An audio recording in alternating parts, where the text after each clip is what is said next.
আপনার আমার যেমন বাড়ি ঘরের প্রয়োজন ঝড় বৃষ্টি রোদ থেকে বাঁচতে গেলে, তাহলে আমার আল্লাহর কি ঘরের প্রয়োজন আছে?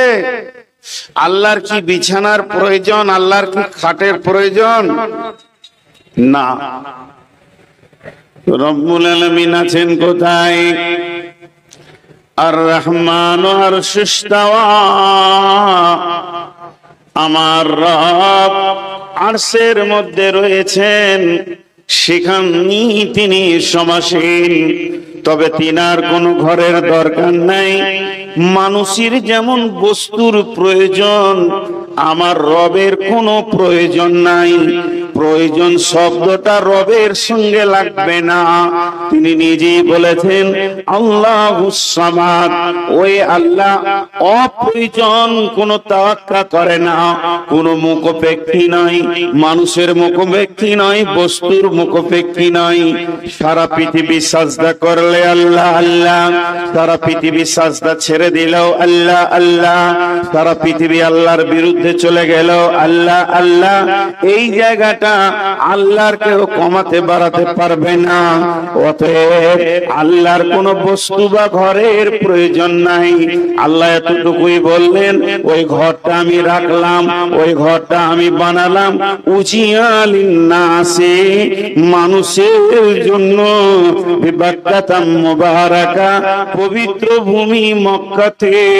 এই ঘরটা আমার ঘর, কিন্তু মানুষের জন্য। ঘরটা আমাদের জন্য, ঘরটা আমাদের জন্য, আল্লাহর ঘর, কিন্তু জন্য আমাদের, প্রয়োজনটা আমাদের। ওই ঘরটা আমরা ব্যবহার করব। একটা উদাহরণ দিব। আপনাদের এই চুয়াপুকুর, এটা কোন পঞ্চায়েত? জি, আচ্ছা, আপনাদের তো লালগোলা থানা না? লালগোলা থানা। তো লালগোলা থানাটা যতটা বর্গ কিলোমিটার হোক, লালগোলা থানাটা যতটা বর্গ কিলোমিটার হোক, লালগোলা থানার অফিসটা কি অত বড়? অফিসটা তো 1-1.5 বিঘে হয়তো জুড়ে আছে, কি 2 বিঘে জুড়ে। কিন্তু আমি যদি বলি এই জায়গাটা লালগোলা, এটা মুর্শিদাবাদ, এটা লালগোলা, বলা ভুল হবে না। কেন? ওই জায়গাটা অফিস করলো, এই জায়গাটার একটা সীমারেখা দিয়ে বলা হলো তোমরা লালগোলা থানার অধীনে। কেন অফিসটা কেন করা হলো? অফিসটা যদি নাই থাকতো, ওই ঘরটা যদি নাই থাকতো, কি চলতো না? চলতো। কিন্তু অফিসটা বানানোর কারণ, আপনার অভিযোগ, আমার অভিযোগ, আপনার আমার কোনো বিপদ, কেউ মেরেছে, কেউ জুলুম করছে, ওই অফিসে গিয়ে আমি অফিসারকে বলবো। তেমনি সারা পৃথিবীতে অগণন আল্লাহর বান্দা এসে গেছে। আমার রব দেখছেন, আমি তো আমার বান্দাদেরকে পৃথিবীর মাটিতে পাঠাবো। তারা সেখানে যাওয়ার পর তাদের একটা জায়গা দরকার হবে। তারা তাদের রবের কাছে যে চাইবে, তাদের রবের কাছে কাঁদবে, তার জন্য তাদের একটা ঘর দরকার। যে ঘরটার কাছে গিয়ে তারা রবের দরবারে পৌঁছেছে, এটাই তারা ভাববে। কিন্তু তারা চাইবে, দরজা ধরে চাইবে, তওয়াফ করে করে চাইবে। এর জন্য আমি ঘরটা বানালাম উজিয়া লিন্নাসি লাল্লাযী বিবাক্কাতাম মুবারাকা, পবিত্র ভূমিতে হুদাল লিল আলামিন, এবং সারা পৃথিবীর হেদায়েতের কেন্দ্রবিন্দু বানালাম।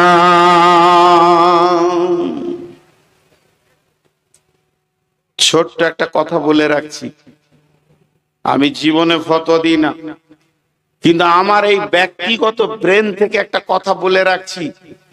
আমি যতটুকু উপলব্ধি পেয়েছি, খালি জেনে রাখবেন, একটা কথা বলছি, সেটা মুখস্থ করেলেন, ব্রেনে ভরেলেন।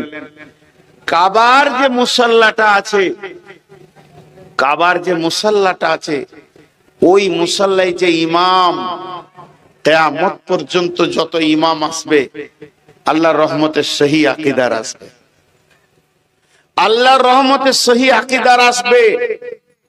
খালি একবার ফলো করবেন তিনি কেমন করে চলছেন। কেন? আল্লাহ কোরআনে বললেন যে আমি এই ঘরটাকে বিশ্বের মানবের হেদায়েতের কেন্দ্রবিন্দু বানালাম, সহি আকীদা বানালাম, সহি ঈমান বানবে, এই জায়গায় আসবে, তারা বিশ্ব সম্মেলনে হাজির হবে।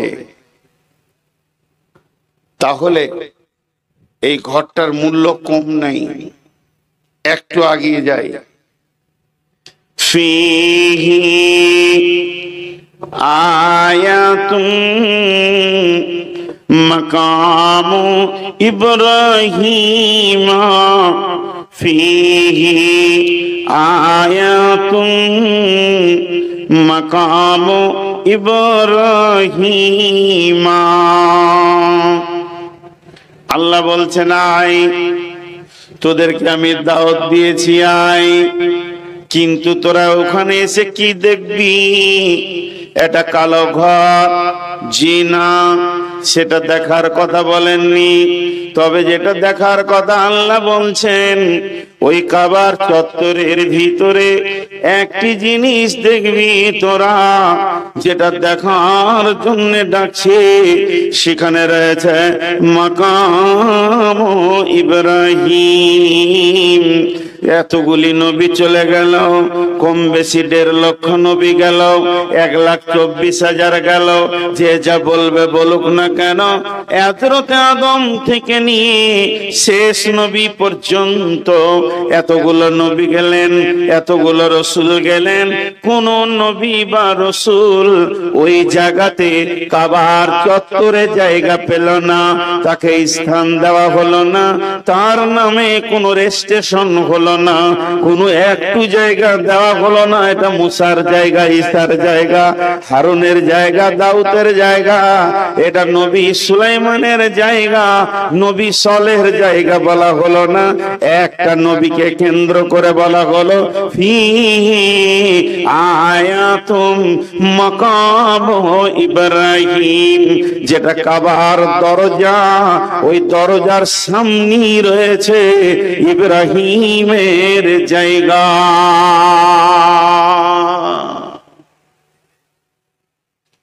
সেই দরজার সামনে রয়েছে ইব্রাহিমের জায়গা। এটাকে নিয়ে দু কথা বলবো। চুয়াপুকুরের যুবকরা এখন উঠে লেগেছে মসজিদকে কি করবে, মানে নতুন মসজিদ নয়, পুরাতন মসজিদকে ভেঙে আবার নতুন নির্মাণ দেবে। আলহামদুলিল্লাহ, ভালো কাজ, এবং এটা খুশির কাজ, এটা আনন্দের কাজ এবং নেকির কাজ, সব মিটে গেল। কিন্তু আমি যদি বলি চুয়াপুকুরের যুবকদেরকে জালসা বন্ধ করে দাও, টাকা লাগবে না, মসজিদটা আমি একা বানাবো, 2.5 কোটি টাকা দিয়ে 3খানা মসজিদ বানালাম, এটাও আমি বানিয়ে দিব, জায়গাটা মেপে দাও, আপনাদের মন মতো মসজিদ হবে, 2 তলা 3 তলা, যেমন যেমন চাইবেন হবে।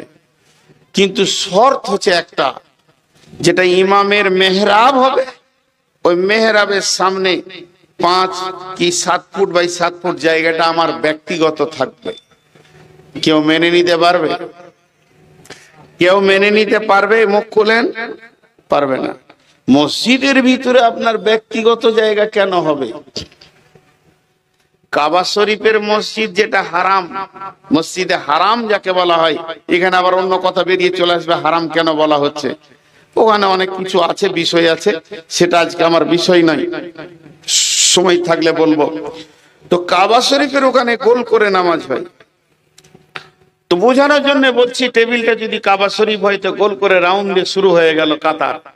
এই কাতার চলতে চলতে চলতে চলতে ধরেন 150-200 মিটার 300 মিটার চারিদিকে, আবার কোন কোন দিকে বেশি আছে, কমও আছে। কেউ কেউ বলেন কতগুলো মানুষ একসঙ্গে ওপরে নিচে সিঁড়িতে যত জায়গায় মুসল্লা দেওয়া আছে, দাগ দেওয়া আছে, যতটা পরিমাণে বাইরে ভিতরে চত্বরে করে একসঙ্গে কতগুলি লোক নামাজ পড়তে পারবে? ওখানকার, এটা তো কোরআন হাদিসের কথা নয়, এটা ইঞ্জিনিয়ারদের কথা। ইঞ্জিনিয়ারদের কথা যে কতটা মসজিদটা বড়, 1 থেকে 1.5 কোটি লোক নামাজ পড়তে পারবে। 1 থেকে 1.5 কোটি লোক নামাজ পড়তে পারবে। আর ওই 1.5 কোটি, আমার আইডিয়াতে আমি বলছি, কাবাটা 15-20 ফুট, 20 ফুট, 20 ফুট, 20 ফুট, মানে এতটা চওড়া, অতটাই চওড়া, মানে বর্গ আকার কাবাটা। এতে উত্তর দক্ষিণও 20 ফুট, পূর্ব পশ্চিমও 20 ফুট। তাহলে এই বর্গ আকার ঘরটা, তার যেটা দরজাটা পূর্ব দিকে আছে, আল্লাহর ঘরের দরজাটা পূর্ব দিকে আছে। আর ওই দরজার পাশেই একদম কাবার গা লাগা ওই জায়গাটা হলো ইব্রাহিম আলাইহিস সালামের জায়গা। আবার ওটাকে দেখতে বলছেন। কে বলছেন? আমি লয়, আল্লাহ। আমি যদি বলি তাহলে আপনি আমার কথাটা নিয়েন না, কিন্তু আল্লাহ বলছেন। কি বলছেন? ফিহি আয়াতুম মাকামু ইব্রাহিমা, ওখানে একটা নিশানা আছে। নিশানা মানে নিদর্শন। সূর্য উঠে ডুবে, এটা একটা নিদর্শন। রাতের পরিবর্তন, দিন রাতের পরিবর্তন, আল্লাহকে পাওয়ার নিদর্শন। আসমান মাথায় আছে, একটা নিদর্শন। আয়াত মানে নিদর্শন। জমিনটা আল্লাহ বানিয়েছেন, এটা একটা নিদর্শন। আল্লাহর যতগুলি নিদর্শন আছে, এই নিদর্শনের ভিতরে ফিহি, ওই কাবার ভিতরে আয়াতুম, এমন একটা আল্লাহ নিদর্শন দেখেছি, একটা নবীকে কেন্দ্র করে তার দিকে যেন মানুষের নজরগুলো চলে যায়। মাকাম ইব্রাহিমা, ইব্রাহিমের জায়গা। আবার ইব্রাহিমকে কত আল্লাহ সম্মান দিলেন, তার নামটা কোরআনে উল্লেখ করে দিলেন। শুধু এই পর্যন্ত নয়, ইব্রাহিমের পদচিহ্ন একটা পাথরের উপরে উনি দাঁড়িয়ে কাবার তামির দিয়েছেন, কাবাকে গেঁথেছেন। যত কাবা উপরে উঠেছে, আল্লাহর কুদরতে পাথর উঠেছে, সেই পাথরটা আজও কাবার চত্বরে আল্লাহ রেখে দিলেন।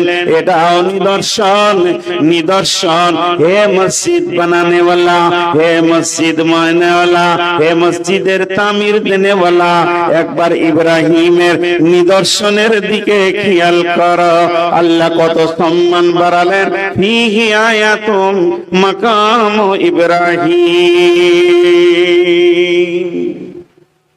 ইব্রাহিম চলে গেলেন, ইসমাইল চলে গেলেন, সব নবী শেষ। ঈসা নবী চলে গেলেন, শেষ নবী এলেন। শেষ নবীর সাবে মেরাজ হলো। আমি লম্বা ঘটনাকে শর্ট করছি। সাবে মেরাজে 5 ওয়াক্তের নামাজ এলো। সালাত যখন পেলেন, তো মদিনা মানওয়ারায় বিশ্বনবী যখন গেলেন, তখন কেবলা ছিল কোন দিকে মুখ করে নামাজ পড়তে হতো। আজকে বর্তমানে ফিলিস্তিনে যে মসজিদে আকসা রয়েছে, এইটা ছিল প্রথম কেবলা।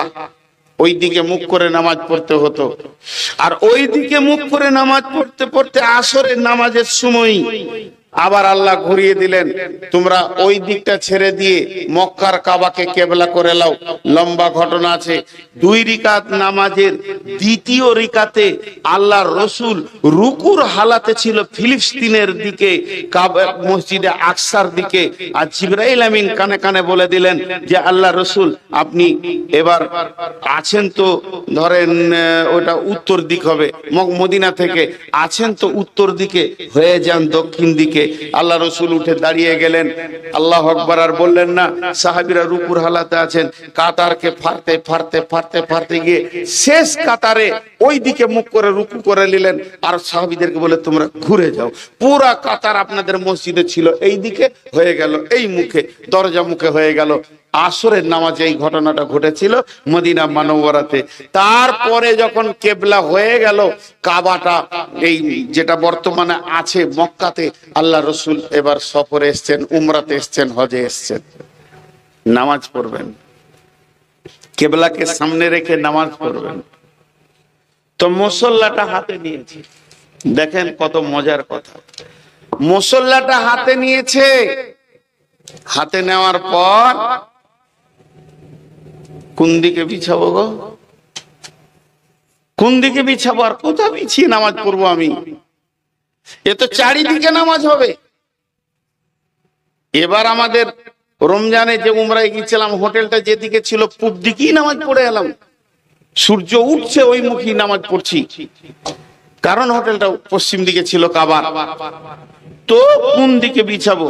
এটা কাবা, কাবার পশ্চিম থেকে পূর্ব দিকে নামাজ হবে, পূর্ব থেকে পশ্চিমে হবে, উত্তর থেকে দক্ষিণে হবে, দক্ষিণ থেকে উত্তরে হবে, চারিদিকে হবে। এখন সাহাবীদের ভিতরে বিশ্ব নবী প্রশ্ন করছেন, ওগো তোমরা বলো আমি আজকে মুসল্লাটা কোন জায়গায় রেখে নামাজ শুরু করব, ইমামতি করব? সাহাবীদের যার যেমন ছিল সে তা বললেন, কিন্তু হযরত উমরকে জিজ্ঞেস করলেন, উমর রে তুমি একটু বলো আজকের দিনে আমি মুসল্লাটা কোন দিকে রাখবো?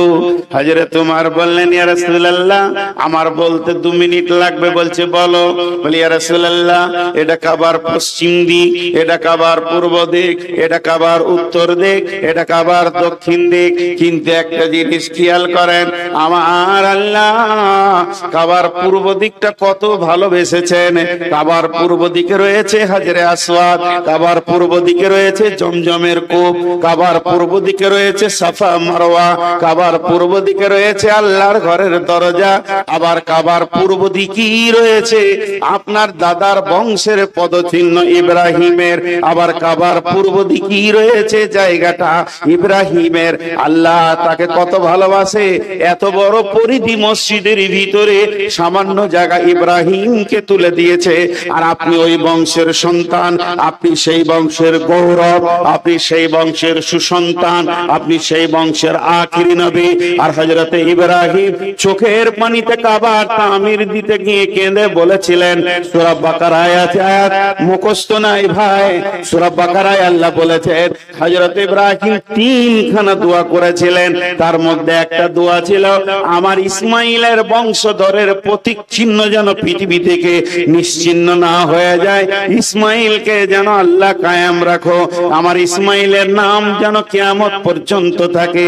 আল্লাহ তাবারক ওয়া তাআলা সেই ইসমাইলের বংশের নিসাল থেকে আখিরি নবীকে নিলেন। হযরত উমর বলছেন, ইয়া রাসূলুল্লাহ আপনি আপনার বংশের পরিচয়কে রাখার জন্য আপনার দাদার জায়গাতে মুসল্লাটা রেখে নামাজ শুরু করে দেন। হযরত উমরের কথাটা যেই বলা শেষ হলো, জিবরাইল আমিন এসে বিশ্ব নবীকে বলে দিলেন, ওয়াত্তাখাযু মিন মাকামি ইব্রাহিম মুসাল্লা। হযরত উমর যেটা বলেছেন আমার আল্লাহকে ওটাই ভালো লেগে গেছে। ও নবী মুহাম্মদ তুমি মুসল্লাটা ওই জায়গায় রেখে নামাজ শুরু করে দাও যেখানে ইব্রাহিমের জায়গা। আজও কাবার ইমাম দাঁড়ায় কোথায়? মাকামে ইব্রাহিমে দাঁড়ায়। আজও ইমাম সেখানে নামাজ পড়ায়। রেজিস্ট্রেশন হয়ে গেছে কোরআনে।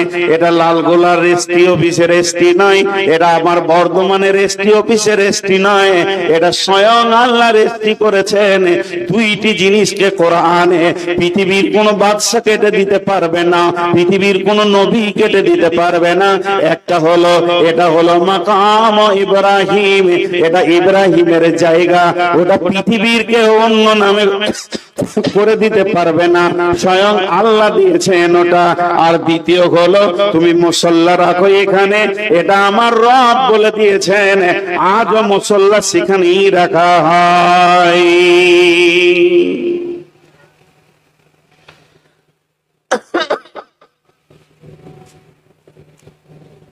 আজও রাখা হয়। মাঝে একটা ছোট কথা বলে নিব, মনে খারাপ কিছু লিয়েন না, ক্ষমা চেয়ে বলছি হাত পা গুলো ধরে। উমরা যদি করেন তো এই খেপার সঙ্গেই যেন, এইটুকুই বলে রাখলাম। বিজনেসম্যান যদি মনে করেন তো করে নিতে পারেন, বিজনেসের নিয়তে নামিনি। ইতিহাস যেগুলো বলি ওখানে ওইগুলোই দেখিয়ে দিয়ে এইটা মাকামে ইব্রাহিম। তো যাই হোক, যে কথা আপনাদের সামনে বলছিলাম, তা আল্লাহ আবার ওইটার কথা কোরআনে তুলে কি বললেন?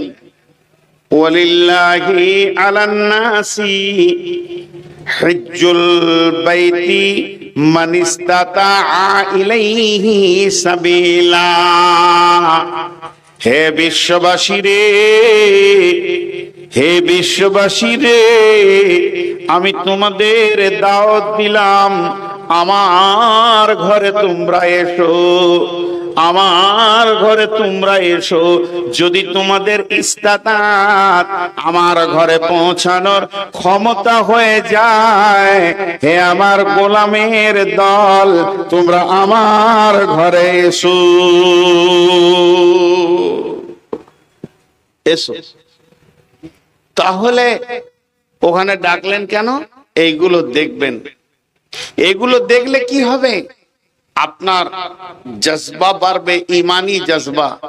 তো যাই হোক, মুফাসসিরিনদের মত হচ্ছে হযরত ইব্রাহিম আলাইহিস সালামকে এত সম্মান দেওয়ার কারণটা কি? যে যত নবী এসেছিলেন সব থেকে বেশি ইব্রাহিম আলাইহিস সালামকে পরীক্ষা করা হয়েছিল। 113 বার পরীক্ষা করা হয়েছে, আর প্রত্যেকটি পরীক্ষাতে উনি স্কলার ছিলেন।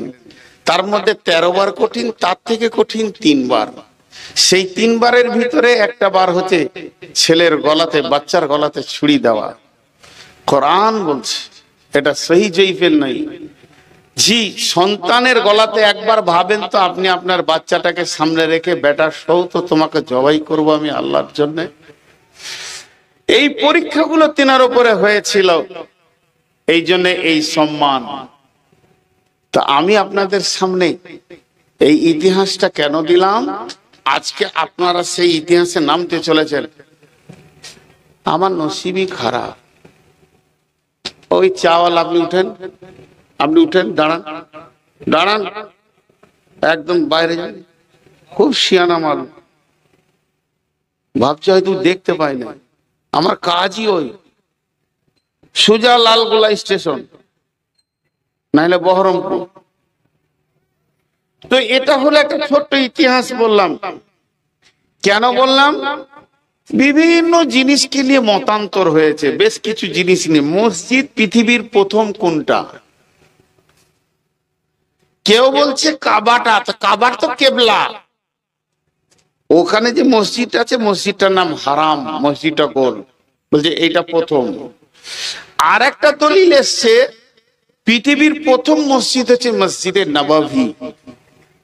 কিন্তু আরো একটা দলিল আছে, এই রসুলের কমপ্লিটলি ইসলাম যখন এসেছে তখনকার প্রথম মসজিদ মসজিদে কুবা। নানা রকম কথা। যাই হোক, মসজিদ বিশ্বনবী বানিয়ে গেছেন, বিশ্বনবী বানিয়ে গেছেন।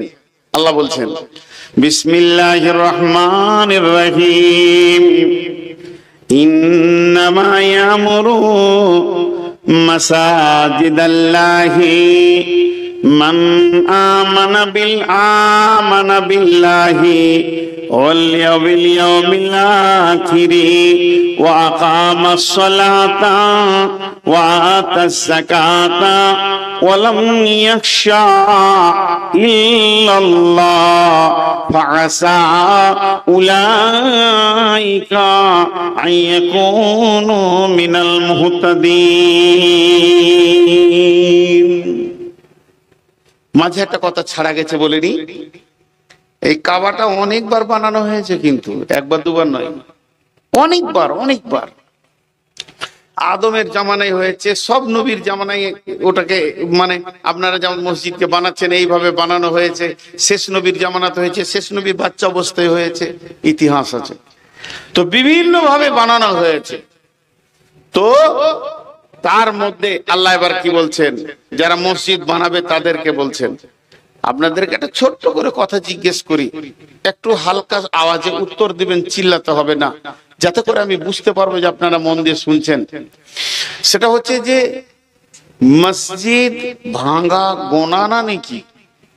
ভাঙা মসজিদ ভাঙা গোনা না নাকি? কোনো উত্তর পেলাম না। আচ্ছা, আপনারা চুপ করে আছেন কি করে? ধৈর্য আছে বাবু? কথা বলছেন না কেন? আরে ভাই, আপনারা যদি কথা না বলেন আমাকে কেমন লাগবে? আমি যদি আপনার কথার উত্তর না দিই তো আপনাকে কেমন লাগবে? মসজিদ ভাঙা গোনা না নাকি? গোনা। আর বানানো নেকি, এটাই আমরা জানি। তামির, ইন্নামা ইয়ামুরু, ইয়ামুরু শব্দের অর্থ হলো মসজিদের কল্যাণকর হবে ওরা। কল্যাণকর, ভালাই করবে, দেখভাল করবে, বানাবে শব্দ লয়।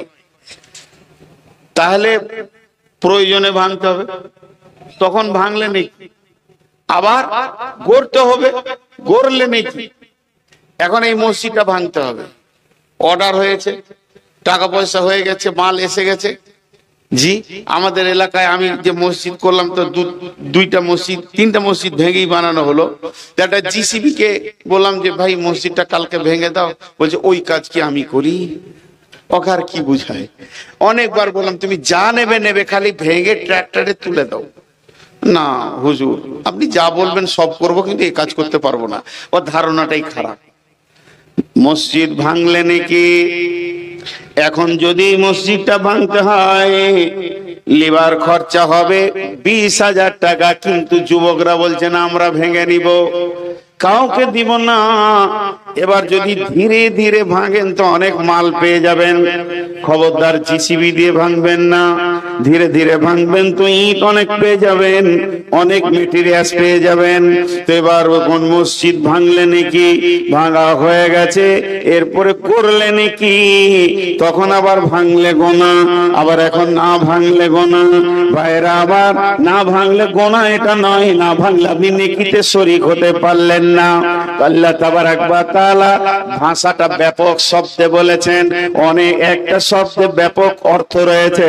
ইন্নামা ইয়ামুরু মাসাজিদাল্লাহি, নিশ্চয়ই ওই লোকেরা আল্লাহর মসজিদের দেখভাল করবে, তারা দায়িত্ব নেবে, তাদের উপরে দায়িত্ব থাকবে, তারা মসজিদের চিন্তা চেতনায় মগ্ন থাকবে, মসজিদকে ভালোবাসবে।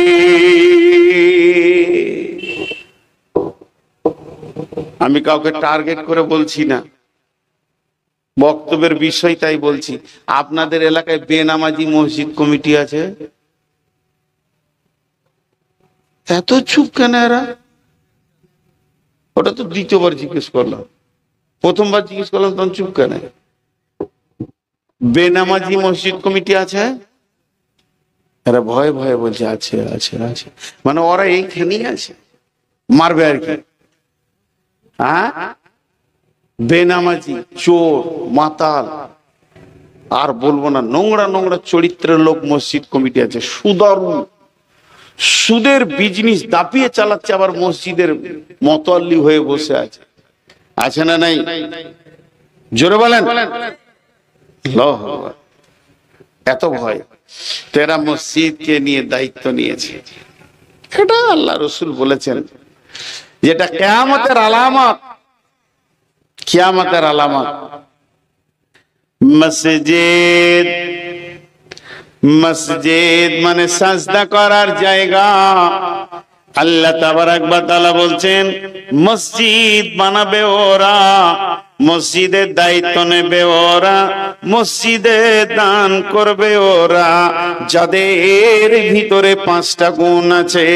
মান আমানা বিল্লাহি ওয়া বিল ইয়াউমিল আখিরি ওয়া আকামাস সালাতা ওয়া আতাস যাকাতা ওয়া লাম ইয়াখশা ইল্লাল্লাহ ফাআসা উলাইকা আইয়াকুনু মিনাল মুহতাদিন। একবার সূরা আল ইমরানটা খুলে দেখবেন, যদি এগুলো মেনে না নিয়ে জবরদস্তি মুখের জোরে, চোপার জোরে, থুতির জোরে, আর কিলের জোরে, লাঠির জোরে যদি মসজিদের দায়িত্ব তুমি নিয়ে থাকো, তবে শুনে নাও কিয়ামতের রয় জাহান্নামের ভিতরে উল্টো করে খাসির মতো টেঙে দিয়ে চচ্চর চচ্চর করে তোমার চামড়াকে ফালানো হবে। হবে এবং তার ব্যাপারে কতটা লাগবে না লাগবে তুমি নিজেই বুঝে নাও। অতএব শুনে নাও, আমার রব বলছেন মসজিদের দায়িত্ব থাকবে 5টা গুণ যার আছে।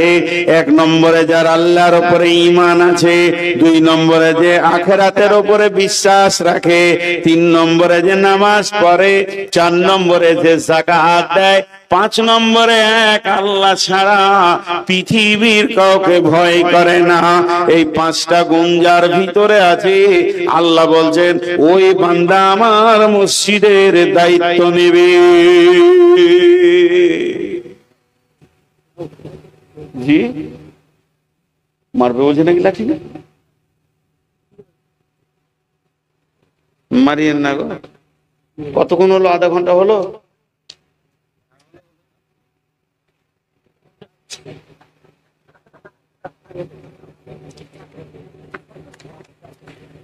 আগামী বছরে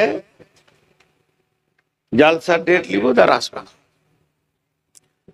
ডেট নিয়ে দেখবো, যারা 8টার মধ্যে দেবে, 2-3টে ডেট, এক ডেটই লিখবো, যারা তাড়াতাড়ি দিবে ওইটাতে চলে যাবো। সবাইকে ফাঁকি মারবো। মানে সমাজ আমাকে যা ধোকা দিয়েছে, এবার এদেরকে যদি আমি আর 20 বছর দিই তো গুনাহ হবে না, পূরণ হবে না।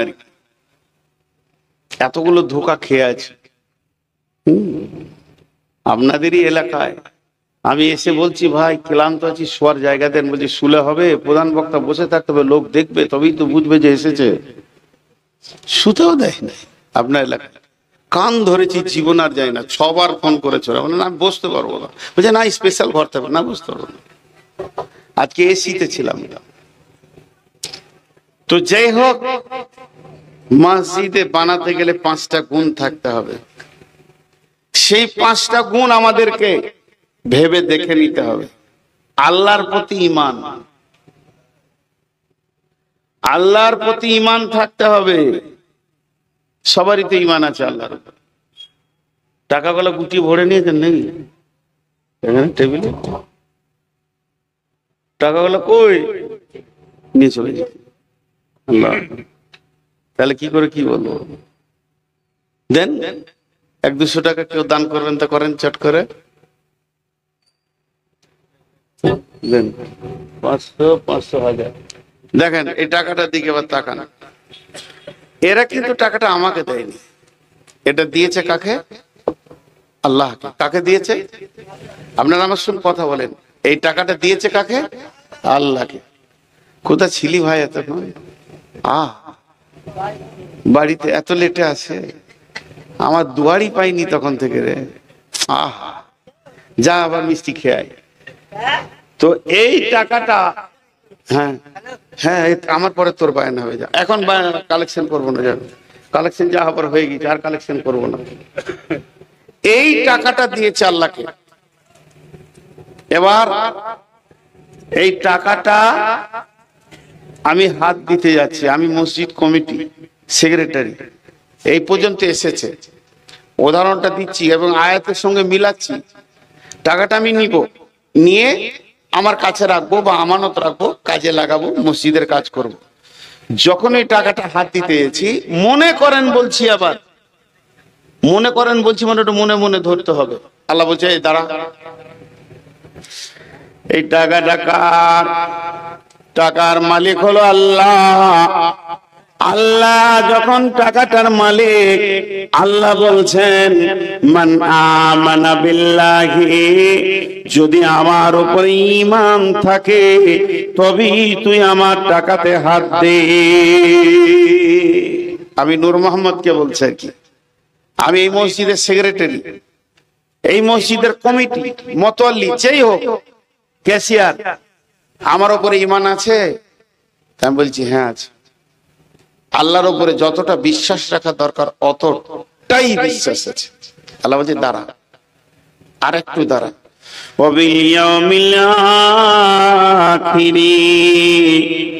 কঠিন কিয়ামতের দিনে তোর বিশ্বাস আছে কি বল? আবার আল্লাহ আমাকে দ্বিতীয় প্রশ্ন করলেন, কঠিন কিয়ামতের দিনের ব্যাপারে তোর বিশ্বাস আছে কি বল? আমি বললাম আল্লাহ হ্যাঁ আছে। তাহলে কিয়ামতের দিনটার নাম বল। কিয়ামতের নাম কিয়ামত, কিয়ামতের নাম মাহশর, কিয়ামতের নাম ইয়াউম, কিয়ামতের নাম ইয়াউমুল আযীম, কিয়ামতের নাম ইয়াউমুল ফসল, কিয়ামতের নাম কারিয়া, কিয়ামতের নাম হাক্কা, কিয়ামতের নাম সালা, কিয়ামতের একটা নাম হচ্ছে ইয়াউমুল হিসাব, সেটা হিসাবের দিন। ইয়াউমুল ফসল, সেটা জুদাইয়ের দিন। সেটা কিসের দিন বললাম? কিয়ামতের দিনটা কি দিন বললাম? হিসাবের দিন। সকলে জোরে বলেন কিসের দিন? তাহলে আপনার সঙ্গে আমি দীর্ঘদিন বিজনেস করছি, আপনি আমার মহাজন, আমি আপনার কাস্টমার, এর হিসাবও হবে। এর হিসাব যখন হবে তখন এই মসজিদের আজকে রাতে কালেকশন হয়েছে 5 লক্ষ টাকা, আর আমি ক্যাশিয়ার মসজিদের টাকা। আচ্ছা ক্যাশিয়ার আবার রাগ করেন না, এখানে যে ক্যাশিয়ার আছে সে আবার রাগ করেন না জানো। আমি টাকাগুলো নিয়ে গিয়ে বাড়িতে রাখলাম, যথারীতি মসজিদের যেমন কাজ করার সেরকম করলাম। আল্লাহ বলছে নিশ্চিত থাক তুই। কেন? দেখবেন মাদ্রাসা, অনেকে বলে নূর মোহাম্মদ কেন মাদ্রাসা করেনি। আমি 3 বার মাদ্রাসা করেছি, কেউ জানে না। 3 বার মাদ্রাসা করে 3 বার তুলে দিয়েছি মাদ্রাসা। জায়গাগুলো দেখিয়ে দেব, প্রভাব আছে, কালেকশন করে নিয়ে আসছি। সেক্রেটারি বলছে, ক্যাশিয়ার বলছে টাকাটা দেওয়ার পর তোমাকে আর দেখতে হবে না, তুমি যা করছো করো। লুটেরা, লুটেরা, ভালো ভাষায় বলে দিচ্ছি, লুটপাট করে খেতে চেয়েছে। 3 বার বেরিয়ে এসেছি। এবছরকার রিপোর্ট নেবেন একটা, গ্রামের মাদ্রাসাটা আমার ঘরে দিয়েছে। তো ফেসবুকে দেওয়াতে ছেলেরা ফোন করছে, আমি আবু দাউদ পড়ি, আমি নাসাই পড়ি, আমি ইবনে মাজাহ পড়ি, আমি মিসকাত পড়ি। কটকলা বলে চলে আয় রে বাপ, যত আছিস। পরীক্ষা লিচি, কায়দা বুগদাদি পড়তে পারবে না। আবু দাউদের ছেলেকে জিজ্ঞাসা করা হয়েছে, আপনারা যারা আলেম বুঝতে পারবেন, যে বিসমিল্লাহটা তারকিব করো, তো বলছে বাহার পে যার ইসমে মাজদার। আবু দাউদ পড়েছে, যারা আলিম তারা বুঝতে পারলেন এটা কি বললাম।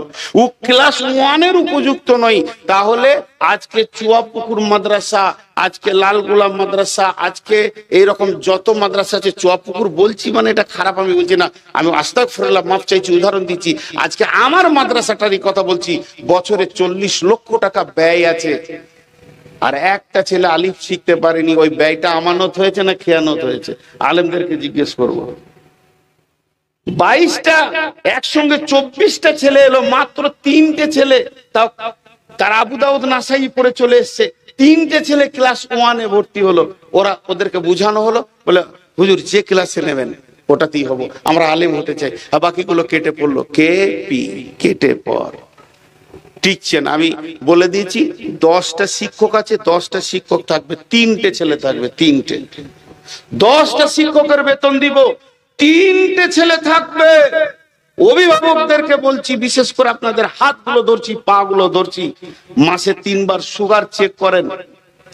যে ছেলেগুলো কলেজে, ইউনিভার্সিটিতে, মিশনে পড়ছে, তাদের রেজাল্টটা 2 বার পড়ে দেখেন যে আমার ছেলে কত নাম্বার পেয়েছে, খোঁজ নেন। আর যেটা মাদ্রাসায় পড়ছে, খালি অপেক্ষা করছেন যে কবে মাংস ভাত খাবো আর ছেলের মাথায় পাগড়ি লাগবে, কিন্তু আসলে ছেলের ভিতরে কিছু ঢুকছে না, এ খবর আপনি নাই। নিয়ে আসেন আপনার ছেলেকে চুয়াপুকুর মাদ্রাসায়, নিয়ে আসেন আপনার ছেলে কোন মাসে পড়ছে, আমি এখানকার হেড মৌলানাকে দিয়ে আপনার ছেলেটাকে টেস্ট করে দিব, দেখবেন ক্লাস 1 এর উপযুক্ত নয়। তবে সবগুলি কি তা নয়, সবগুলি কি তা নয়। তো আল্লাহ তাবারক ওয়া তাআলা বলছেন যে শোন, সেটা হিসাবের দিন, সেই দিন হিসাব হবে আমানতের খেয়ানতি।